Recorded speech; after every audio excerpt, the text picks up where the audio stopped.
በስመ አብ ወወልድ ወመንፈስ ቅዱስ አሐዱ አምላክ አሜን። ጻድቁ አቡነ ሀብተ ማርያም። ውድ የመርሃ ተዋሕዶ ተከታታዮች፣ በዛሬ የዝክረ ቅዱሳን ዝግጅታችን ስለ ኢትዮጵያዊው ጻድቅ አቡነ ሀብተ ማርያም ታሪክ በአጭሩ እንመለከታለን። ታላቁ ጻድቅ አቡነ ሀብተ ማርያም የተወለዱት በመንዛ አውራጃ ልዩ ስሙ የራዊ ወይም የራውዕይ በተባለ ቦታ ሲሆን የአባታቸው ስም ፍሬ ብሩክ የእናታቸው ስም ዮስቲና ይባላል።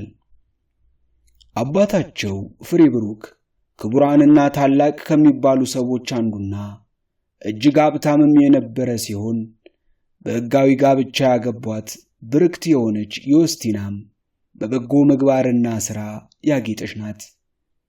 የጻድቁ አቡነ ሀብተ ማርያም እናት ዮስቲና ከሕግ ባሏ ጋር በንጽሕ ጋብቻ እግዚአብሔርን በመፍራት ምጽዋትን በመስጠት የዋህነትን፣ ትሕትናን፣ ፍቅርንና ትዕግሥትን ገንዘብ አድርጋ በጾም በጸሎት ተወስና ትጋደል ነበር። እንደዚህም ሳለች ጌታችን በወንጌል ሰው ዓለሙን ሁሉ ቢገዛ ነፍሱን ቢያጣ ለሰው ምን ይረባዋል? የማቴዎስ ወንጌል ምዕራፍ 16 ከቁጥር 26 ብሎ የተናገረውን አስባ በዚህ ዓለም መኖር ምን ይረባኛል የሚል ሐሳብ መጣባት።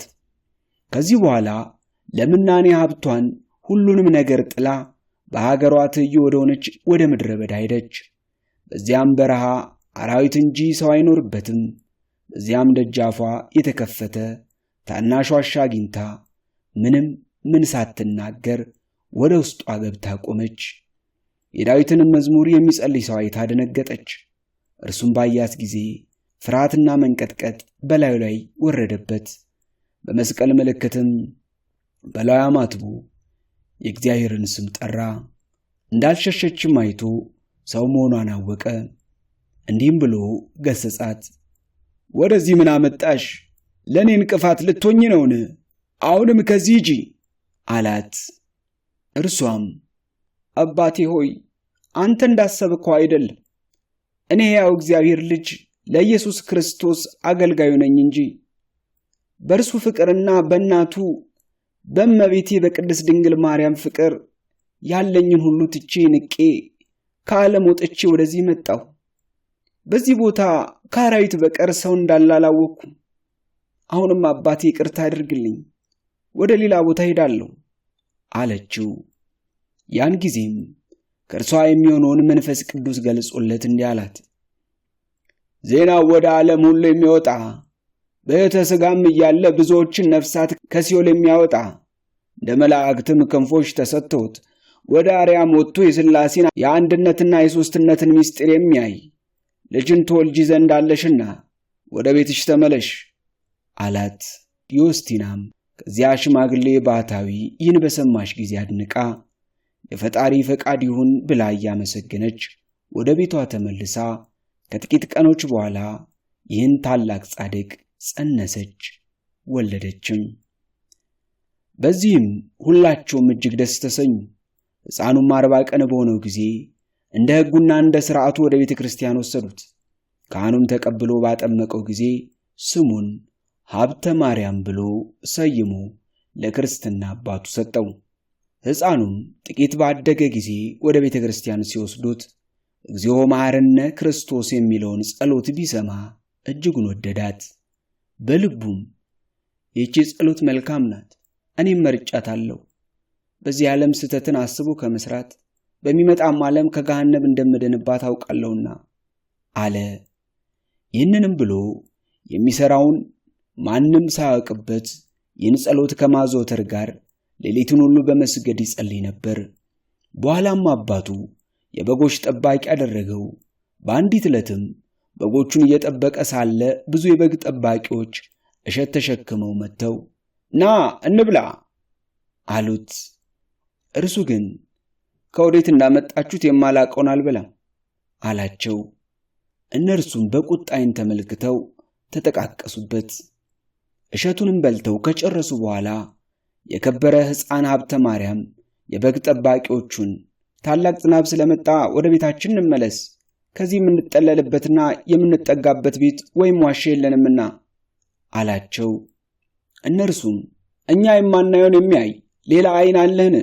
በሰማይ ፊት ምንም ደመና ሳይኖር ሀገሩን ብራ ሆኖ ሲታይ እንዴት ይዘንባል ትላለህ? አሉት። ባልሰሙት ጊዜ እርሱ በጎቹን ይዞ ወደ ቤቱ እንደገባ ነፋስና መብረቅ የቀላቀለ ኃይለኛ ዝናብ ዘነበ። በሌላ ጊዜ እንዲሁ አንድ እረኛ በጉልበት የአቡነ ሀብተ ማርያን በትሩን ነጠቀው። እርሱም መልስልኝ ብሎ በስመ እግዚአብሔር ቢያምለውም እምቢ አለው። ኋላም በተወው ጊዜ እግዚአብሔር ያን እረኛ በአየር ላይ ሰቅሎ አዋለው። እረኞቹም አቡነ ሀብተ ማርያምን በለመኑት ጊዜ እግዚአብሔር ነውና ስለ ስሙ ሁሉ የቀጣው መሐሪው እርሱ ከወደደ ይማረው ሲል ያ እረኛ ተፈታና ወረደ። መጥቶም ከአባታችን እግር ወደቀ። ከረጅም ዘመናት በኋላም ስሟ እለ አድባር ወደምትባል ገዳም ሄዶ በዚያ የምንኩስናን ሥርዓትና ሕግ በአበምኔቱ በተመረጠ በአባ መልከ ጼዴቅ እጅ ተቀበለ። ከዚያም ቅዱሳን መነኩሳት ወደሚኖሩበት ሄዶ ታላቅ ተጋድሎንም ይጋደል ጀመረ። አቡነ ሀብተ ማርያም በባህር መካከል በመቆም መዝሙረ ዳዊትን ይደግምና ግንባሩን የባህሩን አሸዋ እስኪነካ 500 ጊዜ ይሰግዳል። ከሰንበት ቀኖች በቀር እህል አይቀምስም ነበር። ከዚያም በኋላ እህልን ትቶ ልክ እንደ ዋልያዎች የዱር ቅጠል የሚመገብ ሆነ። 40 80 ቀንም የሚጾምበት ጊዜ አለ። በባህር ውስጥ በሌሊት ቆሞ በማደር በቀንም 4ቱን ወንጌላት ዘወትር ይጸልያል። ብዙ ተጋድሎንና ድካምንም ባስረዘመ ጊዜ ጌታችን መድኃኒታችን ተገለጠለት። አባ ሀብተ ማርያምም ከግርማው የተነሳ ወድቆ እንደ በድን ሆነ። ጌታችንም በከበሩ እጆቹ አንስቶ እፍ አለበትና ጽና፣ ኃይልን ላድሳት እንጂ ላጠፋ አልመጣሁምና ተጋድሎህንና ድካምን ሁሉ በኢየሩሳሌም ሰማያዊት እንደተጻፈ በእውነት እነግርሃለሁ። እነሆ እኔ በጎ ዋጋህን በዚህ ዓለም በሚመጣውም ዓለም እከፍልሃለሁ። ማቴዎስና ማርቆስን ወንጌል በምታነብበት ጊዜ ተራራዎችና በዋሾች በፍርኩታ ተሰውረው ወደሚኖሩ እንዳንተ ካሉ ቅዱሳን ጋር ለመገናኘት በላዩ ተቀምጠህ ወደ ምስራቅ፣ ወደ ምዕራብ፣ ወደ ሰሜንና ወደ ደቡብ የምትበርበት የብርሃን ሰረገላ ሰጠው። ሉቃስና ዮሐንስ የጻፉትን ወንጌል ባነበብክ ጊዜ ሥጋዬና ደሜን በዚያ ትቀበል ዘንድ ወደ ኢየሩሳሌም የምትሄድበትን የእሳት ሰረገላ ሰጠው አለው። ከብዙ ዘመናትና ከብዙ ተጋድሎ በኋላ የሚሞትበት ጊዜ ሲደርስ ጌታችን መጥቶ ወዳጄ ሀብተ ማርያም ሰላም ላንተ ይሁን፣ ዛሬ ግን የመጣሁት ከድካም ወደ ረፍት ልወስድ ነው። እነሆ 7 አክሊላትን አዘጋጅቼልሃለሁ አለው። እነዚህንም የሰጠው አንድ ስለ ድንግልናው፣ ሁለተኛ ዓለምንና በውስጡ ያለውን ሁሉ ትቶ ስለ መውጣቱ፣ ሦስተኛም ፍጹም ስለሆነው ምንኩስናው፣ አራተኛው 4ቱን ወንጌላት አዘውትሮ በማንበቡ፣ አምስተኛ ስለ ፍቅሩ ሲል ረሃብና ጥምን በመታገሱ፣ ስድስተኛው በልቡ ቂምንና በቀልን ባለማሳደሩ፣ ሰባተኛው ደግሞ ስለ ንጹሕ ክህነቱና በንጽሕና ስለሚያሳርገው ያማረ የተወደደ ዕጣንና መሥዋዕት መሆኑን ነገረው።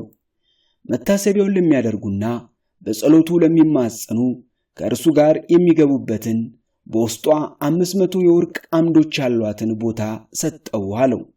ደግሞ የእሳት መስቀልን፣ የወርቅ ጫማን፣ የብርሃን ልብስን፣ ስውር የሆነ መና እሰጥሃለሁ አለው። ቅዱሳን መላእክትም ሁላቸው እየተደሰቱ ወዳጃችን ሰላም ላንተ ይሁን፣ ዛሬ እስከ ፀሐይ 7 እጅ ወደምታበራ ሀገራችን በዝማሬና በማህሌት አክብረን ልንወስድ መጣን አሉት። አባታችን አቡነ ሀብተ ማርያምም በሰማያት ለእግዚአብሔር ምስጋና ይሁን፣ በምድርም ሰላም ሆነ፣ የሰው ነጻነቱን ሊሰጠው አለ። ይህንንም በተናገረ ጊዜ ጌታችን በሦስትነቱ ተገልጦ ታየውና የመጥምቁ ዮሐንስ ሀገር ተጠጋግታ ያለች ከፀሐይ 7 እጅ የምታበራ ሀገር እሰጥ ዘንድ ማልኩልህ።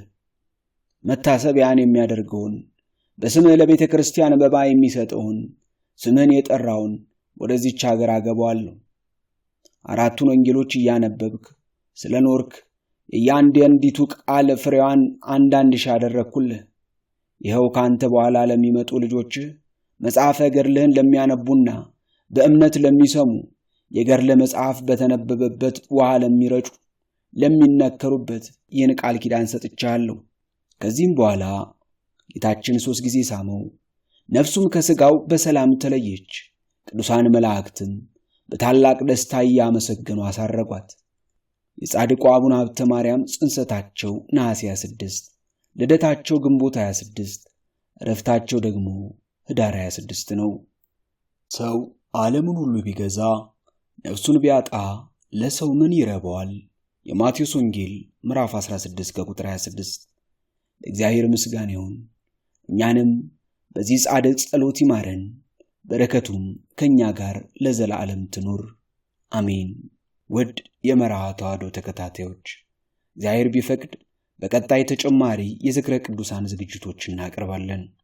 አገልግሎቱ ለብዙሃን ይዳረስ ዘንድ ቻናሉን ላይክ፣ ሼር፣ ሰብስክራይብ በማድረግ አገልግሎቱን ይደግፉ ዘንድ በትህትና እንጠይቃለን።